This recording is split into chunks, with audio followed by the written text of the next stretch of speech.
La colección de lugares y artefactos que están a punto de ver proviene de tiempos lejanos y lugares remotos. Hemos encontrado tesoros antiguos para ustedes de todo el mundo y de cada fascinante periodo de la historia. Todos tienen algo en común. Son increíbles hallazgos arqueológicos y estamos emocionados de mostrárselos. Adelante. Túmulo de Saint-Michel. Encontrarás el túmulo de Saint-Michel en Carnac, en Francia. A pesar de su nombre, es poco probable que algún santo haya sido enterrado aquí, pero alguien importante ciertamente lo fue. El túmulo tiene alrededor de 7000 años de antigüedad y es una estructura verdaderamente enorme para los estándares de esa época. Tiene más de 120 metros de largo, 50 metros de ancho y 9 metros de alto. Esa es su altura actual. Es muy probable que en el pasado fuera significativamente más alto. La bóveda dentro del túmulo fue descubierta y explorada por arqueólogos en 1862. Los expertos de la época quedaron impresionados por los muebles funerarios dentro de la bóveda central de la tumba, que consideraron prestigiosos e indicativos de un entierro de alto estatus. Los artefactos encontrados en ese momento incluyeron herramientas de sílex, perlas, hachas y un mineral llamado silamonita. Eso fue suficiente para que el gobierno francés declarara el túmulo de Saint-Michel un sitio de patrimonio nacional en 1889, pero 10 años después, otra encuesta arqueológica descubrió un segundo dolmen contenido dentro de él, incluyendo 15 cofres de piedra llenos de bienes. Es un sitio complejo y uno que todavía no entendemos completamente. Monolito de Masira. En el vasto y casi intacto desierto de Omán, un descubrimiento reciente ha intrigado a los científicos y atraído a aventureros de todo el mundo. Esta estructura colosal se asemeja a un bloque perfectamente tallado de piedra arenisca, equilibrado de forma casi imposible, al borde de un acantilado. Con ángulos rectos y dimensiones asombrosamente precisas, parece desafiar la lógica de las fuerzas naturales, suscitando preguntas tanto en el ámbito científico como en el imaginario popular. El monolito de Masira mide aproximadamente 25 metros de largo, 10 metros de ancho y tiene una altura estimada entre 5 y 7 metros, elevándose en un equilibrio que raya en lo imposible. Con un peso estimado en miles de toneladas, cómo esta estructura se mantiene estable es uno de los mayores misterios para los geólogos locales e internacionales que han visitado el lugar. Aún así, eso no explica la geometría perfecta del monolito, ni cómo fue tallado y posicionado allí. Existen indicios de que el monolito de Masira podría ser milenario, aunque sus orígenes exactos siguen siendo inciertos. Excavaciones alrededor de la zona han revelado vestigios de antiguas civilizaciones que vivieron en la región hace más de 4000 años, pero hasta el momento no se ha encontrado ninguna herramienta o estructura cercana que sugiera que una sociedad prehistórica fuera capaz de tallar un bloque con tal precisión y transportarlo a una ubicación tan precaria. Sin ninguna otra explicación plausible, algunos teóricos han considerado la posibilidad de que el monolito haya sido erigido por culturas avanzadas cuyos conocimientos de ingeniería y física se perdieron en el tiempo. No faltan leyendas locales que rodean el monolito de Masira. Los beduinos, que evitan la zona desde hace generaciones, creen que la roca está maldita. Según una antigua narrativa, el bloque fue colocado allí por una entidad conocida como Al-Ruk, un espíritu guardián del desierto que protege las montañas y castiga a quienes osan faltar al respeto a la tierra sagrada. Muchos habitantes de las aldeas cercanas relatan haber visto luces extrañas y escuchar sonidos bajos y continuos provenientes de la dirección del monolito, especialmente en las noches más claras. Aunque la mayoría de los científicos descartan estas historias, añaden una capa de misterio al enigma que ya fascina a todos los que tienen la oportunidad de verlo. Recientemente, un equipo de arqueólogos y físicos de la Universidad de San Petersburgo fue invitado por el gobierno de Omán para estudiar la estructura. Utilizando equipos de análisis sísmico y láser, intentaron comprender mejor la composición de la roca y cómo se mantiene intacta y equilibrada.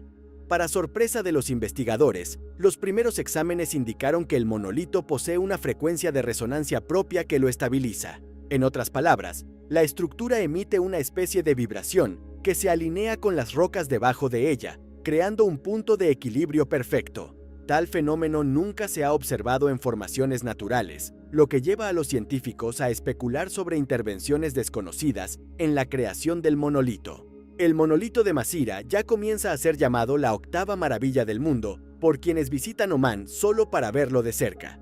Grupos de turistas, aventureros e incluso espiritualistas se han reunido alrededor de la formación, buscando tocar la piedra y entender la energía misteriosa que, según dicen, emana del bloque. Los expertos advierten sobre el riesgo de deslizamientos, pero eso parece solo intensificar el atractivo para los más audaces.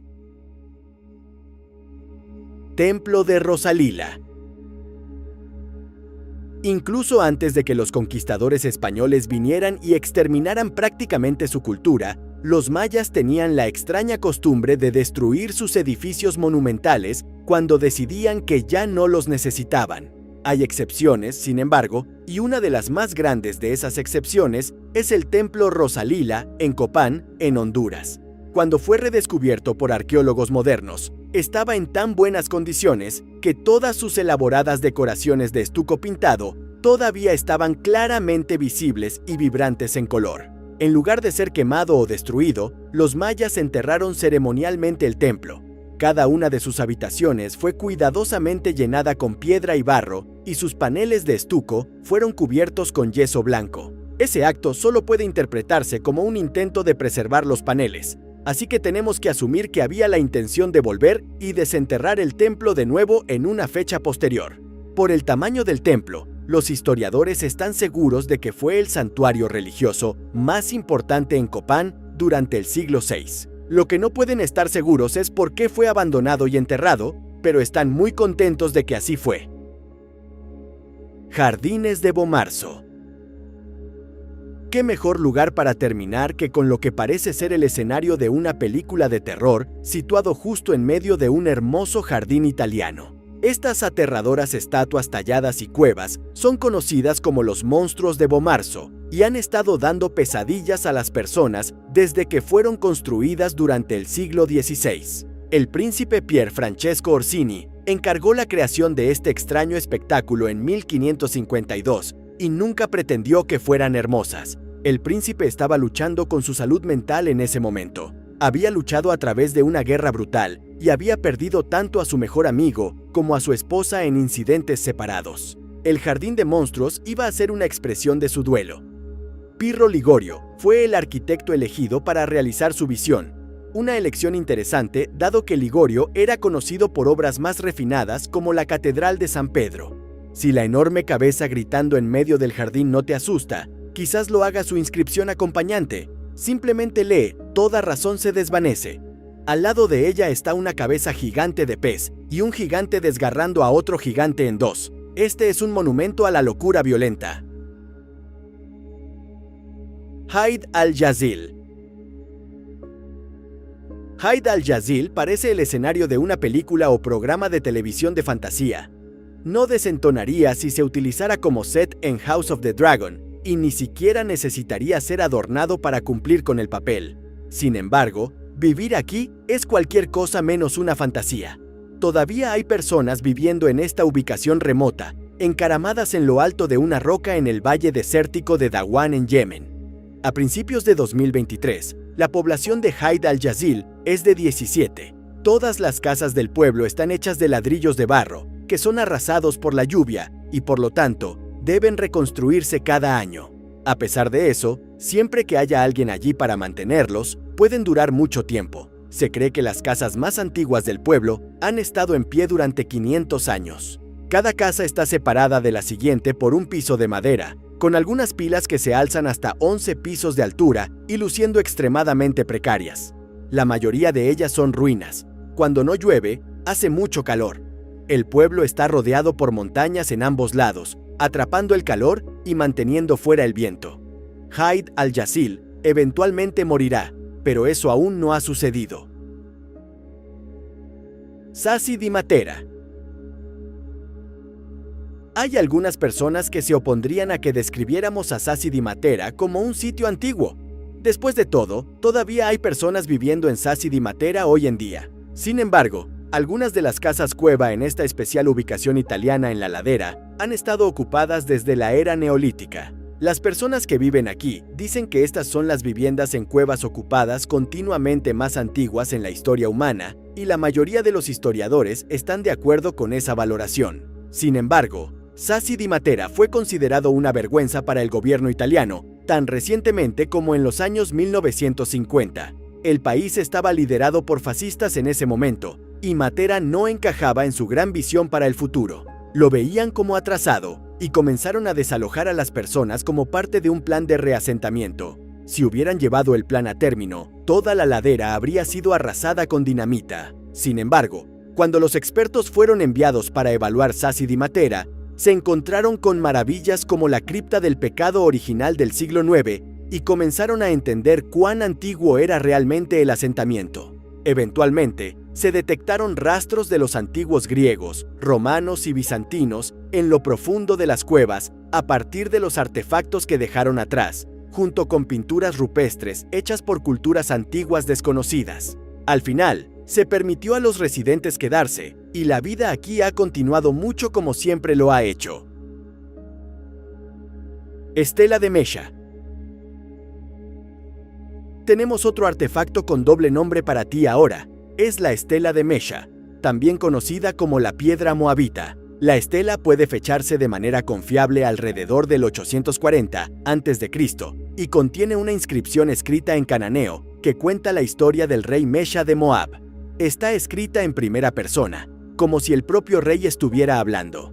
En el texto, afirma cómo Camosh, dios de Moab, había abandonado a su pueblo en ira y permitió que el reino de Israel los subyugara, pero regresó a pedido del rey para ayudar a Mesha a liderar a su pueblo de vuelta a la independencia. También habla extensamente sobre sus muchos proyectos de construcción en sus tierras recién restauradas. No hay mucha modestia en la inscripción, pero la modestia es una rareza en los registros de los monarcas antiguos. Lo notable de ella no es tanto su contenido como el hecho de que se haya encontrado en una sola pieza. Esta es cómodamente la inscripción de la Edad de Hierro más grande que jamás se haya descubierto en Jordania. Cuando se encontró, fue la primera evidencia física de que el idioma moabita había existido alguna vez. Además, la descripción de la victoria de Mesha sobre Israel parece confirmar un pasaje en Segundo Reyes 3, que es un capítulo del Antiguo Testamento. El tesoro de Vindelev.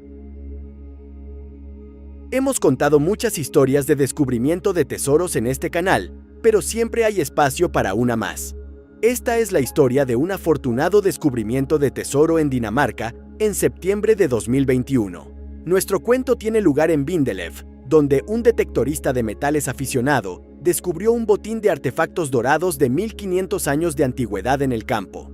La mayoría de los hallazgos son monedas de oro del Imperio Romano, pero también se incluyen medallones y bracteatos. Estas piezas ornamentales usualmente se cosían en la ropa para ser usadas como decoraciones, lo que llamaríamos accesorios en la parlancia moderna de hoy. Uno de los bracteatos está inscrito con escritura nórdica antigua que se traduce como el Alto, sugiriendo que su anterior propietario era un monarca local. También podría ser una referencia a Odín, el más poderoso de los dioses nórdicos. Los arqueólogos creen que la razón para el entierro de estos objetos dorados es la misma que la razón para el entierro de muchos otros tesoros antiguos. Fue un intento de mantenerlos seguros. Hubo una enorme erupción volcánica en Islandia en 536 que causó caos en esta parte del mundo, así que eso podría haber tenido algo que ver con el entierro también. Código de Gortina. Nuestro primer descubrimiento es más un concepto que un artefacto, aunque es un concepto que existe en forma física. Es el Código de Gortina, a veces referido como el Gran Código. Es un código de leyes que formó la base del derecho civil en la antigua ciudad-estado griega de Gortina, en lo que ahora es Creta. Todo lo que sabemos del código son los pasajes sobrevivientes de él, inscritos en las paredes de lo que una vez fue el ágora de la antigua ciudad. Incluso en su estado disminuido, es la inscripción griega antigua más larga que existe, a excepción de la de Diógenes de Oenoanda. Basándose en el estilo de la inscripción, los expertos creen que fue grabada por una sola persona trabajando sola. Tiene aproximadamente 2500 años de antigüedad. Los asuntos cubiertos dentro del código incluyen el procedimiento para presentar una demanda, protecciones para el acusado, castigos por adulterio y ofensas sexuales, y leyes de herencia. La mayoría de los crímenes cubiertos por la inscripción son punibles mediante multas, lo que efectivamente significa que las leyes pueden no existir para los residentes más ricos de Gortina. Curiosamente, parece que solo los hombres eran castigados por adulterio, sin un castigo definido para las mujeres adúlteras. Estatua de Balikligol. Nuestro próximo descubrimiento para tu consideración es la estatua de Balikligol, también conocida como el hombre de Urfa. Se llama así por el lugar donde se encontró, Balikligol, cerca de Urfa en Turquía. Esta escultura humanoide es considerada por algunos como la escultura naturalista más antigua de un ser humano en el mundo. Algunos expertos van incluso más allá al afirmar que es la estatua conocida más antigua de cualquier descripción. Fue tallada en arenisca hace alrededor de 11.000 años, lo que la hace aproximadamente tan antigua como Göbekli Tepe. El hombre de Urfa fue encontrado por accidente durante trabajos de construcción a principios de los años 90 en un sitio no muy lejos de Göbekli Tepe, por lo que es posible que sea un producto de la misma cultura. Es una pieza impactante, con más de 1,80 metros de altura y profundos ojos negros hechos de obsidiana. La V alrededor de su cuello se piensa que es una representación de un collar, mientras que el hecho de que sus manos estén sujetas alrededor de sus genitales podría ser una expresión de modestia. La figurilla Löwenmensch y la Venus de Dolní Viestonice son ambas más antiguas que el hombre de Urfa, al igual que la Venus de Willendorf y la Venus de Brasenpuy, pero son estatuillas en lugar de estatuas y no son ni de cerca tan detalladas. Tumba de Salomé. Aquí hay un descubrimiento fascinante que proviene de un sitio arqueológico bien establecido.